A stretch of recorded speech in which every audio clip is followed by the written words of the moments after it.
findings of conviction. But lordships have dealt with the matter of the co-accused, wherein also it was alleged that some officers also had conducted an encounter which was alleged to be a fake encounter. But as far as matters of three co-accused are concerned, lordships have issued notice.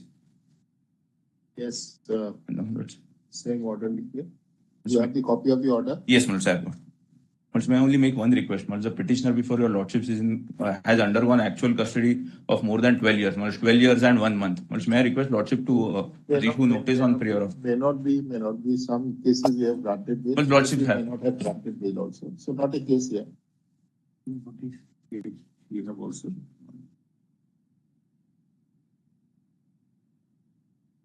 It is out of the common judgment? Yes, madam, it's common judgment. Mr. Your name please? Shantanu Phanse.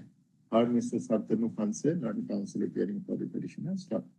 The counsel submits that SLPs arising out of the common judgment dated 19/3/2024 are already pending in this court. Stop. It is then submitted that the petitioner has been in actual custody for 12 years and 1 month. 12 years, 1 month. Stop. Issue notice. Both for the issue notice on the SLP and also on the bail. Please, I am grateful. Please, ma'am.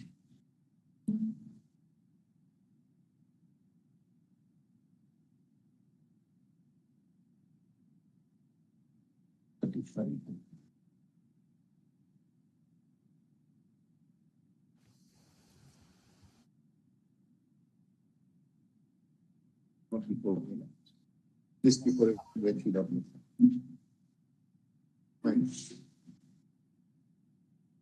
My lord is 35. 35 will come before a bench document. Very good. Yes. This is a FIR registered against me in 2018 on account that I have defaulted in making a payment of 1 crore 10 lakh rupees under 420, section 420. I filed a writ petition challenging that FIR. The writ petition is disposed of in 2019, directing the police to conduct an investigation, directing both the parties to file the statement of accounts, IT records, and under the supervision of the Deputy Commissioner of Police, the investigation was to take place. The police thereafter filed a closure report. The closure report is challenged by the respondent number 2, and a supplementary charge sheet is filed and summons are issued to me. I have, the High Court has recently stayed that some order summoning me again. Now what he does is, because there are certain admissions made in 2018 in the writ petition that I owe him some amount of money, he filed the section 340 CRPC in the disposed of writ petition, and the court has passed this order directing me to pay the amount which is now barred by limitation. He does not file a suit. It's purely a civil matter, as held also by the High Court. But instead of filing a suit or something, he now is. That was the admission, Mr. Nath. Well, yes, Lordship, may just see for a moment an order of the High Court on 19 December 18 at page 52. No, my learned brother wanted to know from you, when was the admission made? 2018-19. I am showing that order, my lord. It is recorded in the order of the High Court. Page 52, my lords. Page 52, Lordship has a fourth line. The relationship between the parties was primarily in the nature of civil contract and commercial dealings. The parties are stated to have business dealing extended to almost 100 crores. Some monies were due by the petitioner to the complainant, approximately 9.60 crores in the last 6 months. He admits that about 3.46 crores is yet to be paid by him to respondent number 2, though in the FIR, a claim of cheating and is made of merely rupees 1.10 crores alleged. The petitioner voluntarily accepts the liability of 3.46 crores to be paid to the complainant and his family members. However, learned counsel for the complainant promptly submits that the petitioner still owes the latter an amount of rupees 23.17 crores. So a purely civil dispute is being converted into a criminal dispute, and Lordship may see the impugned order under in a disposal of writ petition under section 340. No finding is recorded that I'm a prima facie guilty of 340 CRPC. Please see, madam, this impugned order at page 5. Para 8, madam.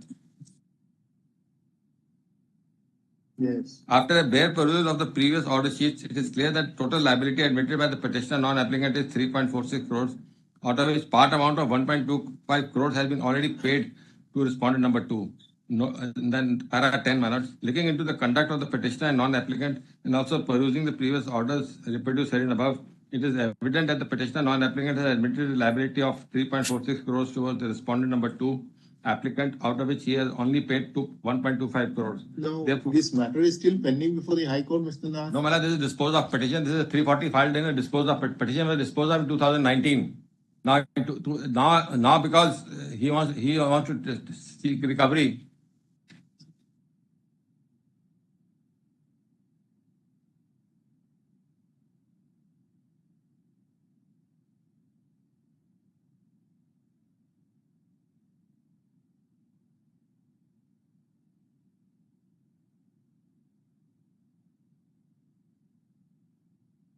Are given in this order. Why the direction is being passed like this? He must have been advised by an equally smart lawyer like you, Mr. Nath.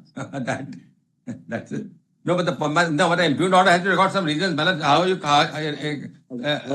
Jayant Nath, non-senior counsel declaring for the petition. Stop. The counsel submits that the concerned case was the concerned case in the High Court was disposed of on 15/10/2019. On 15/10/2019. And thereafter, on an application filed under section 199. 340 CRPC. 340. Yes, ma'am. Under section 340 of the CRPC, the High Court has revived the said case and ordered for and directed the petitioner to make the alleged balance payment of rupees 2.21 crore within 8 weeks. Stop. Para. The argument of the counsel is that that civil transactions have been converted, given the color of a criminal proceeding. Stop. Moreover, the claims which are already barred by limitation are being revived through the impugned process. Stop. Para issue notice, returnable in 4 weeks. Stop. In the meantime,